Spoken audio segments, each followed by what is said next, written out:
तो जय हिंद दोस्तों, welcome back to my YouTube channel target Hindi. तो आप सभी को पता ही है, हमारे इस चैनल पे बिहार बोर्ड एग्जामिनेशन 2025 हिंदी व्याकरण की तैयारी कराई जा रही है और उसमें पहला चैप्टर जो है वर्णमाला, जिसको हम कंप्लीट कर चुके हैं। ठीक है, अब हम जानेंगे इससे रिलेटेड 14 टॉपिक्स पे क्वेश्चंस। क्वेश्चंस हम कितने, तो 35 क्वेश्चंस कराएंगे। ठीक है, अब हम जानेंगे कैसे कैसे क्वेश्चंस आते हैं। तो चलिए हम इस क्वेश्चन को करना शुरू करते हैं। हम आ गए हैं अपने स्क्रीन पे और इस पे स्टार्ट करते हैं हम ऑब्जेक्टिव को। चलिए, तो हम ऑब्जेक्टिव क्वेश्चन को करना शुरू करते हैं। ठीक है, तो ऑब्जेक्टिव हमारा किससे है, तो ये वर्णमाला से रिलेटेड है। तो चलिए पहला क्वेश्चन पढ़ते हैं और प्रत्येक क्वेश्चन के लिए आपको 5 सेकेंड का टाइम दिया जाएगा। ठीक है, तो आपको क्या करना है, इस वीडियो को 5 सेकेंड के लिए रोक देना है और क्वेश्चन को अच्छे से पढ़ना है। फिर इसको करने के बाद कमेंट करें आंसर को और फिर आप इस क्वेश्चन को आगे करना स्टार्ट करें। तो चलिए पहला क्वेश्चन को हम पढ़ते हैं।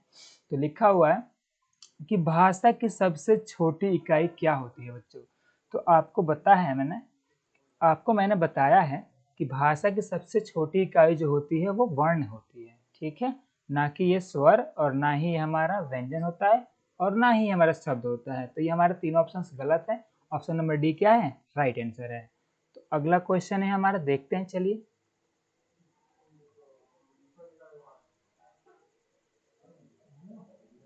क्वेश्चन नंबर 2 कह रहा है हमसे, तो क्वेश्चन नंबर 2 कह रहा है ओ और औ किस प्रकार के वर्ण है। ठीक है, तो ओ और औ हमारा क्या है, कंठ ओष्ठ है। ठीक है, कंठ और ओष्ठ की बिना मदद लिए आप ये ओ और औ बोल ही नहीं सकते हैं। तो ऑप्शन नंबर डी क्या है, राइट आंसर है। ऑप्शन ए बी सी तीनों गलत है। ठीक है, तो अगले क्वेश्चन पे हम चलते हैं। तो अगला क्वेश्चन हमारा कह रहा है, तो चलिए 3 नंबर क्वेश्चन पढ़ते हैं। अगला क्वेश्चन बोल रहा है हिंदी में मूलतः कितने वर्ण है। तो आपके लिए समय 5 सेकंड का है, आप इस वीडियो को रोकें। ठीक है, 5 4 3 2 और 1। तो मैंने आपको बताया था कि इसमें 52 वर्ण होते हैं। ठीक है, ना कि ये 50 और ना 40 और ये ना ही डी नंबर 46। ये तीनों ऑप्शन क्या है, गलत है। ठीक है, तो आप इसको क्या करेंगे, पता चलेंगे। मैं इसको फटाफट आपको बताते चलूंगा ताकि आपका ये समय जो है कीमती है, जो वेस्ट ना हो। और मैं इस वीडियो को छोटा से छोटा बनाना चाहता हूँ और ज़्यादा से ज़्यादा क्वेश्चंस कराना चाहता हूँ। ठीक है, तो चलिए अगले क्वेश्चन पे चलते हैं। तो अगला क्वेश्चन है हमारा 4 नंबर, जो बोल रहा है प फ ब भ डॉट डॉट व्यंजन है। ठीक है, तो प फ ब भ का उच्चारण स्थान क्या होता है, तो वो होता है हमारा ओष्ठ। ठीक है, तो अगला क्वेश्चन पे चलते हैं हम लोग। अगला क्वेश्चन क्या है, हमसे बताइए कि हिंदी भाषा में वे कौन सी ध्वनियां हैं जो स्वतंत्र रूप से क्या की जाती है, बोली जाती है या लिखी जाती है। ठीक है, तो इसमें हमारा क्या है, तो वो है हमारा क्या है, तो ऑप्शन नंबर बी में जो है स्वर, जो हमारा राइट आंसर है। क्योंकि व्यंजन में क्या होता है, स्वर की सहायता लेनी पड़ती है और वर्ण में भी क्या होगा, स्वर की सहायता लेनी पड़ेगी और अक्षर में भी लेनी पड़ेगी। तो इसीलिए हमारा करेक्ट ऑप्शन क्या है, तो बी नंबर, जो कि हमारा स्वर है। तो चलिए नेक्स्ट क्वेश्चन पे चलते हैं। हमारा नेक्स्ट क्वेश्चन क्या कह रहा है, चलिए पढ़ते हैं। तो अगला क्वेश्चन बोल रहा है हमसे, माफ कीजिएगा, अगला क्वेश्चन है ई, और ये बड़ी ई जो है च छ ज झ इ आदि का उच्चारण स्थान किससे से होता है। ठीक है, तो इसका उच्चारण स्थान क्या है आपको बताना है। आप चलिए इस वीडियो में कमेंट करिए। ठीक है, आपके लिए 5 सेकंड का समय।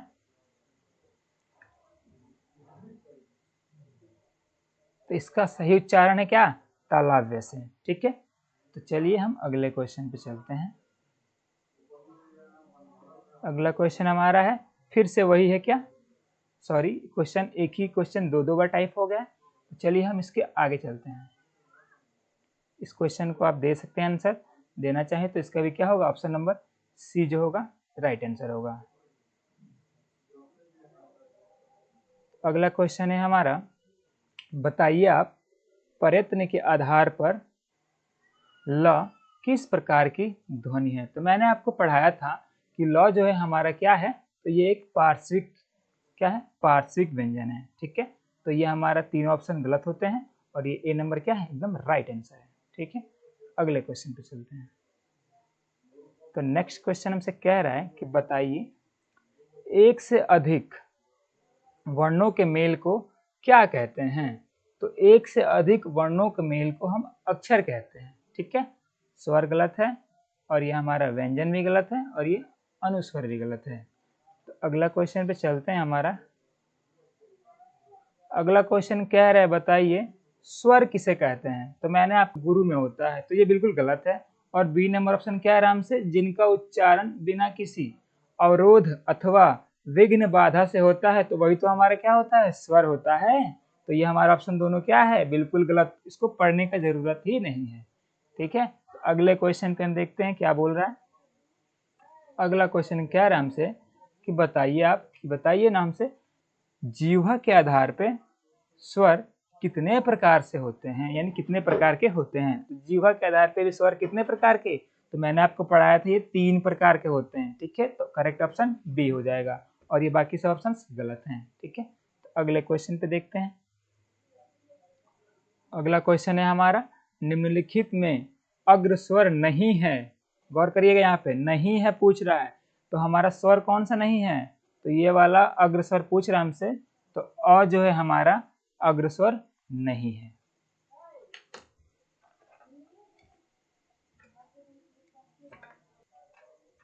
ठीक है, तो अगला क्वेश्चन देखते हैं हम।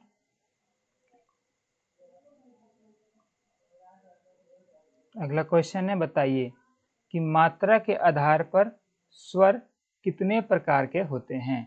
तो मात्रा के आधार पर स्वर 3 प्रकार के होते हैं। ह्रस्व स्वर जो कि एक मात्रिक होता है, और दूसरा दीर्घ स्वर द्विमात्रिक, और तीसरा प्लुत स्वर। ठीक है, तो चलिए आगे देखते हैं। Option number B correct option है। अगला क्वेश्चन हमसे कह रहा है कि आप बताइए हिंदी में ध्वनियाँ कितने प्रकार की होती हैं, ये कितने प्रकार के होते हैं। तो ध्वनियाँ हमारी हिंदी में 3 प्रकार की होती हैं। तो आगे देखते हैं। अगला क्वेश्चन हमसे कह रहा है कि आप बताइए वह व्यंजन का उच्चारण स्थान क्या है। तो वह व्यंजन का उच्चारण स्थान क्या दंतोष्ठ है, या ओष्ठ है, या मूर्धा है, या दंतोष्ठ है। तो आप हमसे बताइए कमेंट करके। ठीक है, तो इसका सही ऑप्शन है ऑप्शन नंबर डी दंतोष्ठ। ठीक है, तो अगले ऑप्शन पे चलते हैं, अगले क्वेश्चन पे।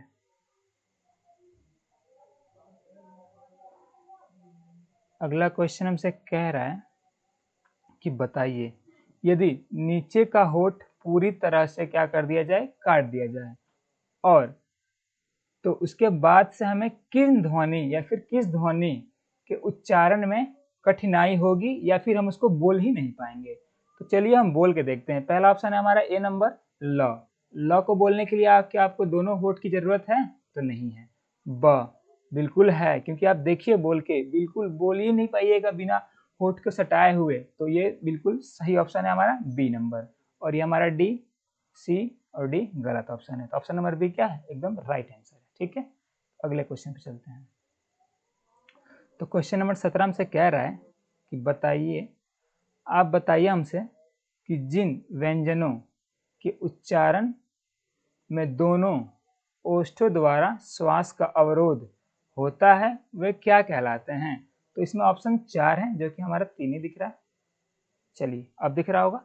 तो पहला ऑप्शन है मूर्धन्य, दूसरा ओष्ठ, तीसरा तालव्य, और चौथा कंठोष्ठ। ठीक है, कंठ व्यंजन।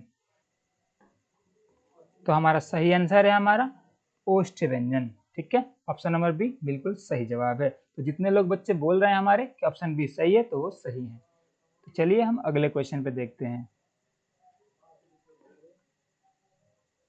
तो आप सभी से एक रिक्वेस्ट है कि अगर आपने मेरा पुराना वीडियो जो है, इसके पहले मैंने जो पहली क्लास कराई थी, अगर वो आपने नहीं देखा है, तो कृपया करके पहले आप वो वीडियो देखें, फिर आप इस क्वेश्चन को कंटिन्यू करें। तभी आप इसमें क्या करेंगे, अच्छा से अच्छा नंबर ला पाएंगे और ज़्यादा से ज़्यादा स्कोर कर पाएंगे। तो इसके लिए हम चलिए अगला क्वेश्चन है हमारा 18 नंबर, कह रहा है कि त और थ, द, ध और ये स आदि का उच्चारण स्थान क्या होगा। तो आपको पता है जैसे कि कौन सा स है, तो ये दंती स है यानी कि दंत, तो दंत वाला ऑप्शन हमारा बिल्कुल सही होगा, तो ये रहा दंत वाला बिल्कुल सही आंसर है। ठीक है, तो अगला ऑप्शन चलते हैं। अगला क्वेश्चन हमसे बोल रहा है कि बताइए आप ये वाला मूर्धन्य ध्वनियां कौन सी हैं। तो पहला ऑप्शन है हमारा च छ ज झ, दूसरा है ट ठ ड ढ, तीसरा है ट ठ द ध और पांचवा है चौथा है हमारा प फ ब भ। तो आपको बताना है इसमें से कि ऑप्शन कौन सा सही होगा। तो हमारा जो ये वाला है त थ द ध ये बिल्कुल सही आंसर है। ठीक है, क्योंकि इसका उच्चारण स्थान क्या होता है, तो ये कंठ होता है और दूसरे का होता है तालव्य, तीसरे का होता है मृदा और चौथे का क्या होता है, तो ओष्ठ। ठीक है, तो चलिए अगले प्रश्न पर चलते हैं। तो प्रश्न 19 कह रहा है हमसे बताइए आप कि हिंदी में स्वरों के कितने प्रकार होते हैं। तो हिंदी में स्वरों के कितने प्रकार होते हैं आपको पता ही होगा। हिंदी के स्वरों के प्रकार 3 होते हैं। ठीक है, तो राइट ऑप्शन हमारा सी हो जाएगा, जो कि 3 होते हैं। तो अगला क्वेश्चन हमसे बोल रहा है कि आप बताएं हमको हिंदी वर्णमाला में अन और ये अह क्या है। तो ये क्या है, ये स्वर हैं। स्वर तो हैं लेकिन क्या है, ये स्वर की गिनती में आते हैं, तो बिल्कुल नहीं। क्या ये व्यंजन है, तो ये बिल्कुल नहीं व्यंजन है। क्या ये हमारे व्यंजन फिर से है, तो ये भी नहीं है। तो हमारा क्या बच गया, ऑप्शन सी, जो कि अयोग्यवा है, ना तो स्वर और ना ही व्यंजन। तो ऑप्शन नंबर सी क्या है, एकदम करेक्ट है। तो चलिए अगला प्रश्न देखते हैं, जो कि हमारा है जिनके उच्चारण में दीर्घ स्वर से अधिक समय लगता है क्या होते हैं, वो प्लुत्व होते हैं। ऑप्शन नंबर बी, मूल नहीं होते हैं, ना ही संयुक्त होते हैं, ना ही अयोग्यवाह। अभी इसके पहले बताया था मैंने कि अन और अह क्या होते हैं, तो वो अयोग्यवाह होते हैं। तो चलिए अगले प्रश्न चलते हैं। अगला प्रश्न हमारा बताइए आप निम्नलिखित में कौन क्या है, स्वर नहीं है। गौर करिएगा, स्वर नहीं है। ठीक है, तो ये अ क्या है, स्वर है, उ भी क्या है, स्वर है, ए भी स्वर है, लेकिन ये य क्या है, ये तो हमारा व्यंजन है, ये हमारा व्यंजन है। तो करेक्ट ऑप्शन क्या होगा, डी, जो कि हमारा बिल्कुल सही जवाब है। तो जितने भी बच्चे बोल रहे हैं कि ऑप्शन नंबर डी सही है, तो वो बिल्कुल सही बोल रहे हैं। ठीक है, अगला प्रश्न चलते हैं।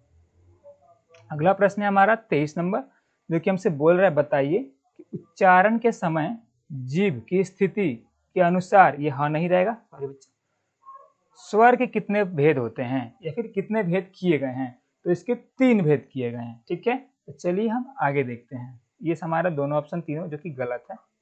ठीक है, दो भी गलत है। ठीक है, तो चलिए आगे देखते हैं। अगला प्रश्न कह रहा है हमसे बताइए वे ध्वनियां जो स्वर की सहायता के बिना उच्चारित नहीं हो सकती है वह क्या कहलाती हैं। यानी कि जिनको उच्चारण करने के लिए हमको क्या करना पड़ता है, स्वर की सहायता लेनी पड़ती है, तो उसको क्या कहते हैं, व्यंजन, जो कि बिना स्वर की सहायता लिए आप नहीं बोल सकते हैं। तो ये हमारा ऑप्शन दो है इसमें, व्यंजन व्यंजन, तो किसको सही मानेंगे आप, तो ये दोनों ही ऑप्शन क्या है, बिल्कुल सही है। ठीक है, तो ये हमारा ऑप्शन ए और बी गलत है, और ये जो दोनों हमारा है व्यंजन व्यंजन, जो कि सी में भी हो गया है और डी में भी गलती से हो गया है, तो ये भी क्या है, दोनों ऑप्शन सही है। Both are right.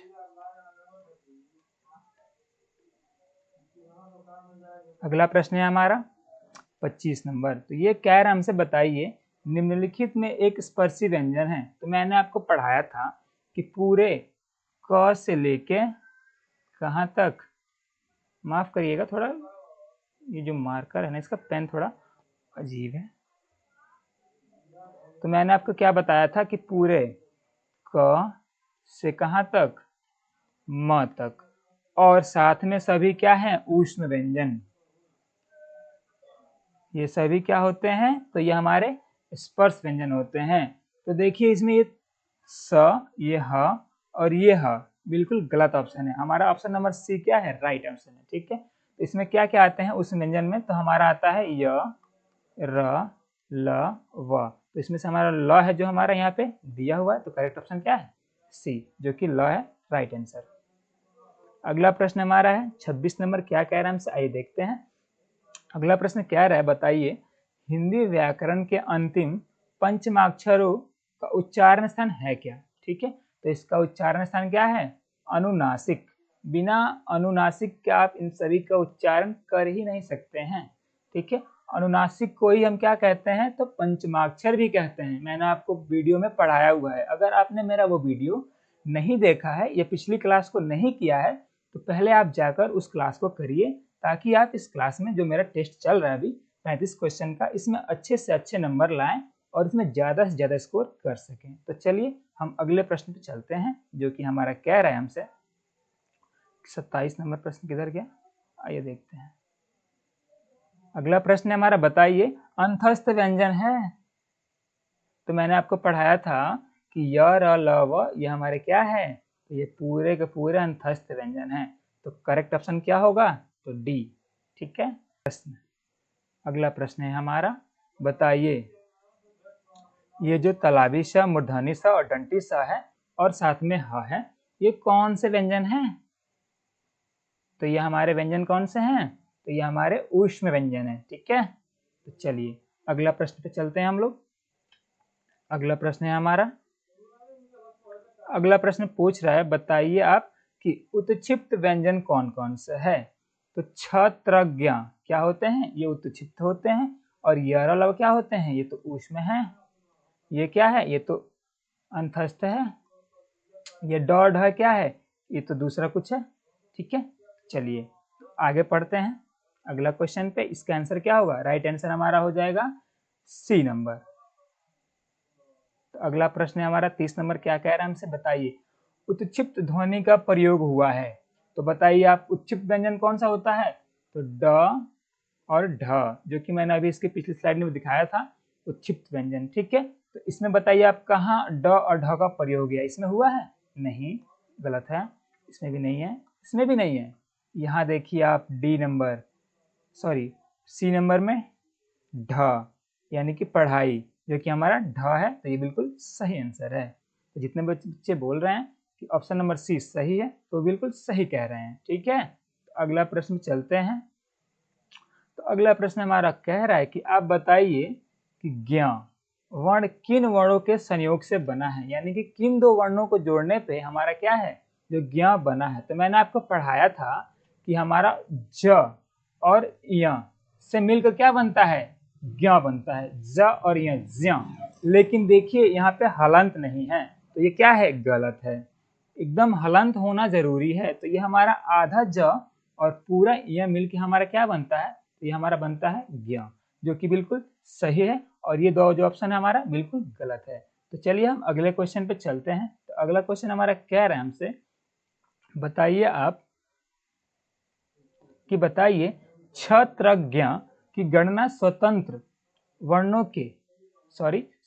वर्णों में नहीं होती, क्यों? क्योंकि क्या होते हैं ये संयुक्त व्यंजन होते हैं। ठीक है, तो ये पहले ही ऑप्शन सही दिया हुआ है। चलिए हम अगला क्वेश्चन को, अगले ऑप्शंस को इसको ऐसे ही छोड़ते हैं और ये गलत है। ठीक है, क्योंकि हमको पहले ही आंसर सही मिल चुका है। तो आगे देखते हैं। तो अगला प्रश्न है हमारा 33 नंबर, जो कि क्या है, आप बताइए हिंदी में वर्णों, यानी कि हिंदी में व्यंजन वर्णों की संख्या कितनी होती है? तो इसकी संख्या मैंने आपको वीडियो में बताया हुआ था कि इसकी संख्या 33 यानी कि 33 होती है। ये बाकी ऑप्शंस क्या है? गलत है। तो अगला प्रश्न है हमारा 34 नंबर, जो हमसे कह रहा है, बताइए कि आप क्या। तो चलिए 34 नंबर क्वेश्चन को पढ़ते हैं। तो पूछ रहा है कंठ ध्वनियां कौन सी होती हैं? तो किन ध्वनियों का उच्चारण कंठ द्वारा होता है? तो क्या ऑप्शन नंबर ए है, क्या ऑप्शन नंबर बी है, क्या ऑप्शन सी है, या ऑप्शन नंबर डी है? आप हमको बताइए। ठीक है, कमेंट करिए। तब तक मैं आपको 5 सेकंड का समय देता हूँ। तो हमारा ये जो पहला ऑप्शन है हमारा दिया हुआ है यहाँ पे च छ ज, इसका उच्चारण स्थान आपको पता ही है कि क्या है? तालव्य है। ठीक है, अगला हमारा ट ठ, इसका उच्चारण क्या है? इसका उच्चारण हमारा है मृधा। और तीसरा क्या है? क ख, इसका उच्चारण स्थान क्या होता है हमारा? यही तो कंठ होता है, जो कि हमसे पूछ रहा है यहाँ पे कि कंठ ध्वनियां कौन सी होती हैं। तो ऑप्शन नंबर सी बिल्कुल राइट आंसर है। ठीक है, तो ऑप्शन नंबर डी का क्या है? ये तो पूछ रहा है प फ ब ब कौन सी है? तो ये हमारा क्या है? ओष्ठ व्यंजन है। ओष्ठ से उच्चारण इसका किया जाता है। चलिए हम नेक्स्ट जो कि हमारा लास्ट क्वेश्चन है इस पे चलते हैं। तो चलिए, तो ये हमारा लास्ट क्वेश्चन जो है पूछ रहा है, तो हमारा जो लास्ट प्रश्न है 35 नंबर, वो कह रहा है हमसे कि आप बताइए ये जो स है वो कौन सी ध्वनि यानी कि उच्चारण स्थान इसका है क्या। तो क्या आप बताइए इसका तालव्य है या फिर दंत है या ओष्ठ या फिर मूर्धा। तो ये जो हमारा स है ये हमारा स कौन सा है, तो ये हमारा तालव्य स है, जो कि हमारा स जैसे तालव्य है, तो ये जाहिर सी बात है इसका उच्चारण में क्या होगा, तालव्य से होगा। तो दोस्तों आज की वीडियो में इतना ही। अगर आपको मेरी वीडियो ये पसंद आती है तो कृपया करके इस चैनल को लाइक करें, सब्सक्राइब करें और ज़्यादा से ज़्यादा शेयर करें, ताकि आप जैसे बच्चों को ये वीडियो मिल पाए और इस वीडियो से वे सभी क्या करें, पढ़ सके और बिहार बोर्ड में अच्छे से अच्छे नंबर ला सके। तो जय हिंद दोस्तों, तब तक के लिए तो मिलते हैं इसके अगले वीडियो में।